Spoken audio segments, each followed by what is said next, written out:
एनसक मचा सिंह,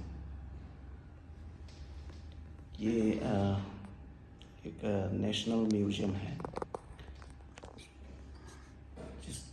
इसका शुरुआत 1979 में हुआ था और एंथ्रोपोलॉजिकल सर्वे ऑफ इंडिया का एक न्यूक्लियस बॉडी के बतौर दिल्ली के धौलपुर हाउस में इसकी कंसेप्ट तैयार हुआ था कि इंडिया में एक ऐसा म्यूज़ियम का ज़रूरत है जो एक मूवमेंट लाए नेशन वाइड, कि जो कन्वेंशनल प्रैक्टिसेस है म्यूज़ियम में कि कन्फाइंड टू 4 वॉल्स, उसको नज़रअंदाज करते हुए एक नए सिरे से म्यूज़ियम को लोगों के सामने रखने का प्रयास होना चाहिए। ये कॉन्सेप्ट प्रोफेसर सचिन रॉय ने Indian anthropological Congress Kolkata session में इसका प्रपोज़ल रखा था।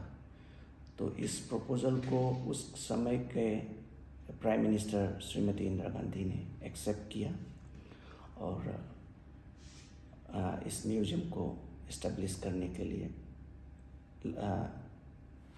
राजी किया। तो जगह देखना बहुत ज़रूरी था।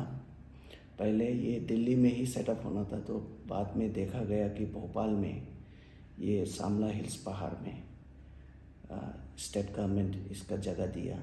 तो ये जगह इसलिए ख़ास था क्योंकि यहाँ पे प्री हिस्टोरिक लैंडस्केप है। इसमें मेसोलिथिक आज से 15,000 साल पहले के जो रॉक आर्ट पेंटिंग्स हैं वो आप नेचुरली देख सकते हैं। 15,000 साल पहले लगभग जो केव में चित्र बनते थे ना, आदि मानव से जो मेसोलिथिक पीरियड के लोगों द्वारा बनाए गए जो चित्र है आज भी म्यूज़ियम में ओरिजिनली आप देख सकते हैं, अभी भी देख सकते हैं। तो वो चीज़ें हैं और इस म्यूज़ियम को बनाने के लिए हमें काफ़ी सारे ज़मीन चाहिए थी। तो ये म्यूज़ियम 200 एकड़ में फैला है। तो इसमें एक म्यूज़ियम में खासकर इथनोग्राफिक नेचर का म्यूज़ियम है। एंथ्रोपोलॉजी जो डिसिप्लिन है, सब्जेक्ट है, मानव शास्त्र, उससे जुड़ा हुआ है। और यहाँ पे आपको एंटिक्विटीज़ तो नहीं मिलेगा, लेकिन इथनोग्राफिक मटेरियल्स का कलेक्शंस आपको मिलेंगे। और आज तक हमारे म्यूज़ियम में 30,000 से ऊपर कलेक्शंस हैं, length and breadth of the country. Please बैठिए। और इसमें जो कॉन्सेप्ट है कि हम क्या दिखाएंगे, तो एक the integrated story of human kind, pre historic period से पाषाण काल से लेकर आज तक का जर्नी में, उसमें with special focus on India को इस म्यूज़ियम को म्यूज़ियम्स ऑफ द म्यूज़ियम्स भी कहा जाता है, क्योंकि म्यूज़ियम के अंदर और म्यूज़ियम, माने कि आप उस जर्नी को देख सकते हैं ह्यूमन हिस्ट्री का यहाँ पे, from evolutionary journey to the contemporary period. तो इस गैलरी में उन चीज़ों को रखा गया है जो हम ओपन एयर में नहीं रख सकते। जैसे ओपन एयर में आप किसी जनजाति के, किसी कम्युनिटी के हाउस टाइप्स आप देखेंगे, लेकिन हाउस टाइप्स में हम ज्वेलरीज, उसके क्लॉथिंग्स, कई चीज़ें हम वहाँ डिस्प्ले नहीं कर सकते। और इसलिए इंडोर गैलरी एक रखा है, वीथी संकुल, जो आप देख रहे हैं। इसमें 12 गैलरीज हैं और थीमेटिकली अरेंज्ड है। गैलरी नंबर 1 में आपको फिजिकल एंड बायोलॉजिकल इवोल्यूशन से रिलेटेड उन चीज़ों पर दर्शाया है। और गैलरी नंबर 2 में सबसिस्टेंस पैटर्न ऑफ लाइवलीहुड, जैसे इंडियन सोसाइटीज़ में आप देखेंगे कि हंटर गैदरर से लेके अभी तक पोस्ट इंडस्ट्रियल सोसाइटीज़ के जो ये कलेक्शंस हैं, कम्युनिटीज़ हैं, उनके इथनिक ग्रुप्स के स्टडीज़, उनके कलेक्शंस को यहाँ पे दिखाया गया है। फॉर एग्जांपल झारखंड के बिरहोर, जो आज भी हंटिंग और गैदरिंग में डिपेंड करते हैं फॉरेस्ट पे, उनका कलेक्शंस है अपने पास। और टोडा ट्राइब जैसे खाली पेस्टोरल लाइफ है, वो एक बफेलो का ब्रीड को वो पालते हैं लेकिन एग्रीकल्चरल लाइफ उनसे जुड़ा नहीं था पहले। अच्छा। तो वो दूसरे कम्युनिटी से बार्टर करके, एक्सचेंज करके, किस तरह से एक दूसरे से इंटरेक्ट करके अपने सोशल लाइफ को आगे ऑल बढ़ा। टुगेदर कितने ग्रुप यहाँ रहते थे? इस गैलरी में, अली इस एरिया में जहाँ से आपने सब ये सामान लाया हुआ हाँ है? हाँ, मैंने ऑल ओवर इंडिया से जो कलेक्शन से लार्ज लार्ज।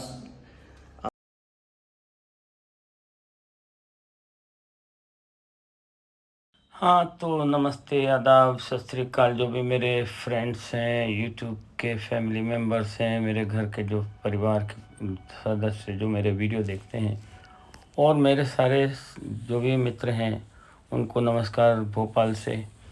और आज मैं अपने भाई साहब के साथ में, शशांक भाई के साथ में यहाँ म्यूज़ियम देखने आया हूँ। तो वहाँ के जो इंचार्ज हैं उन्होंने बहुत इन्फॉर्मेशन दे दी है, इसलिए मैं ज़्यादा बोलना नहीं चाहता हूँ। ये अलग अलग जगह से कलेक्ट करके यहाँ पे इन्होंने बहुत खूबसूरत, बहुत ही सुंदर, बहुत ही बढ़िया म्यूज़ियम बनाया है भोपाल में। तो जब भी आपको मौका मिले तो ज़रूर इसको देखने आइए, आपका मन भर जाएगा। तो यहाँ पे 2 म्यूज़ियम हैं, ये जो है ये सेकंड वाला है। तो फर्स्ट म्यूज़ियम बहुत ही बड़ा है, बहुत ही खूबसूरत है, बहुत ही सुंदर है, आपको वो भी दिखाऊंगा। पहले इसको देख लीजिए। यहाँ बोलने के लिए मैं समझता हूँ कुछ ज़्यादा नहीं है, क्योंकि ये देखने की चीज़ है, इसको खुशी से देखिए। जैसा वो साहब बोल रहे थे, 15,000 साल पहले की ये लोग जो ट्राइब थी, जो आदिवासी गण थे, उन्होंने देखिए कितना खूबसूरत कलाकृति दिखाई है। ये देखिए दीवारों पे ऊपर पेंटिंग है, जहाँ पे जिसको हम लोग देखने के लिए बड़ी दूर दूर तक जाते हैं। बहुत सारे लोग तो अफ्रीका जाते हैं इस तरह की पेंटिंग देखने के लिए, बट हमारे देश में, हमारे मध्य प्रदेश में इतनी खूबसूरत, ये कुर्सी तो नहीं है पुरातत्व विभाग की, तो आप कंफ्यूज मत हो जाइए। ये कपड़े हैं इनके।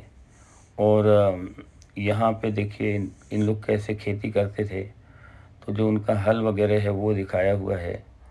और यहाँ धान इकट्ठा करने के इन लोग ने बर्तन बनाए हैं जो बांस से बनाए हुए हैं। और इनकी पेंटिंग देख के तो आत्मा खुश हो जाएगी। मतलब उस ज़माने में इतना खूबसूरत इन लोग कला जानते थे। तो हम लोग ऐसे म्यूज़ियम को देखेंगे तो इनका प्रचार करेंगे अपने दोस्त भाइयों को, जो भी आपके सोशल मीडिया में आपके अकाउंट्स हैं उनमें सब में शेयर कीजिए, तो लोगों को देखने मिलेगा जो हमारे देश में बहुत सारे लोग जानते भी नहीं हैं। तो ये मेरे भाई साहब हैं शशांक जी, वो दिखा रहे हैं ये पेंटिंग, देखिए कितना खूबसूरत है। उस ज़माने में इतना इन लोगों के पास में कला थी, इनके पास में ज्ञान था, नॉलेज था, इनके पास में आर्ट था, जिसको हम देख के हैरान रह जाते हैं।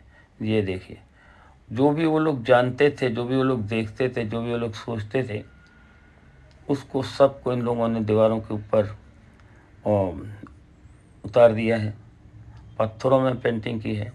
नेक्स्ट वीडियो जो आप देखेंगे वो बहुत ही खूबसूरत है। झाड़ों को के ऊपर, पूरे के पूरे झाड़ के ऊपर उन्होंने सूखे झाड़ के ऊपर उन्होंने कलाकारी दिखाई है। और जो भी उस ज़माने में उन लोगों के सामने रहता था, बंदर है, मंकी है, जो भी है, उन सबको उन लोगों ने झाड़ के ऊपर उकेर के, काट के उन लोगों ने किस तरह से किया होगा। क्योंकि आज के ज़माने में तो ये सब कलाकृति करने के लिए मशीनें हैं और बहुत नए नए साधन उपलब्ध हैं। उस समय उन लोगों के पास में कोई साधन नहीं था, तो वो पत्थर से छेनी बनाते थे, छेनी से उसको झाड़ों को काट के उसके ऊपर अपनी कला दिखाते थे। तो अमेजिंग है। आप उस ज़माने में अपने आप को रख के सोचिए, क्या मैं ऐसा कर सकता हूँ? तब इसकी जो असली जो महत्व है वो आपको समझ में आएगा। ये देखिए इनके रहने के घर हैं। मतलब बहुत ज़्यादा आगे बढ़े हुए लोग थे ये लोग, बहुत ही ज़्यादा इंटेलिजेंट थे, बहुत ही ज़्यादा कला को जानने वाले, मानने वाले। और उसको दिखाने के लिए उनके पास में साधन नहीं होने के बाद भी वो अपने तरीके से, अपने जो बहुत ही कम साधन थे उसमें भी उन्होंने अपनी बहुत खूबसूरती से डिज़ाइन दिखाए हैं, बनाए हैं। तो ये जो है बहुत ही प्यारी जगह है। इसको समझने के लिए आपको बहुत ही डीप में जाना होगा। डीप में जाके अपना अंतर्मन से अगर आप इसको जब जो देख रहे हैं उसको एनालाइज करेंगे, उसको अपने अंतर्मन में झांक के बोलेंगे देखो इस समय अगर मैं होता ऐसा तो क्या मैं ऐसा कर सकता था। और जिन लोगों ने करके दिखाया है उनके प्रति आपकी प्रेम और श्रद्धा और आदर बहुत ही बढ़ जाएगा। तो इसको साधारण तरीके से मत देखिए, इसको उस ज़माने में अपने आप को ले जाके देखिए। देखिए जो उनके जो घर हैं इतने खूबसूरत बनाए हुए हैं और इनकी चित्रकारी, इनकी कलाकारी। अभी आप ये सोचिए कि उस ज़माने में पत्थर के ऊपर किसी चीज़ को काट के बनाना, ये डिज़ाइन जो है कितना मुश्किल काम रहा होगा। और भी फिर भी वो लोग हमारे लिए ये छोड़ के गए हैं। और हमारे जो भारत सरकार का जो पर्यटक विभाग है, जो मध्य प्रदेश का पर्यटक विभाग है, सॉरी, तो उन लोगों ने इसको कलेक्ट करके एक जगह पे ला के रख दिया है, जिससे आप लोग वहाँ जाके ये सब देख सके। देखिए इनके बर्तन हैं, इतना खूबसूरत, मैं तो भाव विभोर हो गया, बिलीव मी और नॉट। मेरे पास में शब्द ही नहीं थे, इतना खूबसूरत ये चित्रकारी, कलाकारी, काश्तकारी जिसको बोलते हैं, वो सब देख के तो आदमी की यहाँ जाके आप अनुभव लीजिए। और जो नहीं जा सकते हैं तो इस वीडियो को देख के आप अंदाज़ लगाइए उस ज़माने में। ये देखिए इनकी बोट, ये देखिए इनके घर। तो मैं सोचता हूँ ये वीडियो आपको सचमुच में अच्छा लगा होगा। इसको बनाने में सच कहें तो बहुत मेहनत आई है, जिसको आप समझ सकते हैं। तो please like, share and subscribe कीजिए इस वीडियो को। तो और भी मैं वीडियो बनाऊंगा तो आपको देखने मिलेगा। और जो भी आप लोग लाइक करते हैं, सब्सक्राइब करते हैं, तो हम लोगों को मोटिवेशन मिलता है, तो मैं उस तरह का यूट्यूबर नहीं हूँ जो घर में बैठ के अपनी कहानी बता के अपनी पत्नी के साथ में लेकर तो 2 मिनट में मार्केट में घुमा के लेके एक वीडियो बना देते हैं। फिर वो जो सामान खरीदते हैं उसको वापस लेके जाते हैं, उसको रिफ़ंड कर ले लेते हैं और उसका एक वीडियो बना देते हैं। फिर फ़ोन करके वो जो बड़ी कंपनी है वहाँ से सामान ऑनलाइन ऑर्डर करते हैं, जब घर में आता है तो उसको डब्बा खोलते हैं, उसका वीडियो बना के डाल देते हैं। तो ये बैठे बैठे अपने घर में बैठ के लोगों को बेवकूफ़ बनाते हैं। मैं तो ये आगे थोड़ा सा मैं गिर गया था वो सीढ़ी से उतरते हुए, तो थोड़ा डिस्टर्ब हो गया वीडियो। आगे देखते हैं। तो इसको अगर आप पढ़ सकेंगे तो इसमें बहुत सारी इन्फॉर्मेशन है, तो देखते जाइए। जो गवर्नमेंट ने यहाँ पे जो सजा के रखा हुआ है तो आपको अच्छा लगेगा। और कल ही दूसरा वीडियो बना के डालने वाला हूँ। इसको जीव संग्रहालय बोलते हैं, मतलब जो आदि मानव ने क्या क्या कैसा कैसा किया वो भी आपको देखने मिलेगा। तो ये एक छोटी सी क्लिप डाली है नेक्स्ट वीडियो की, तो इसको आप एंजॉय कीजिए। And thank you very much for watching and see you soon.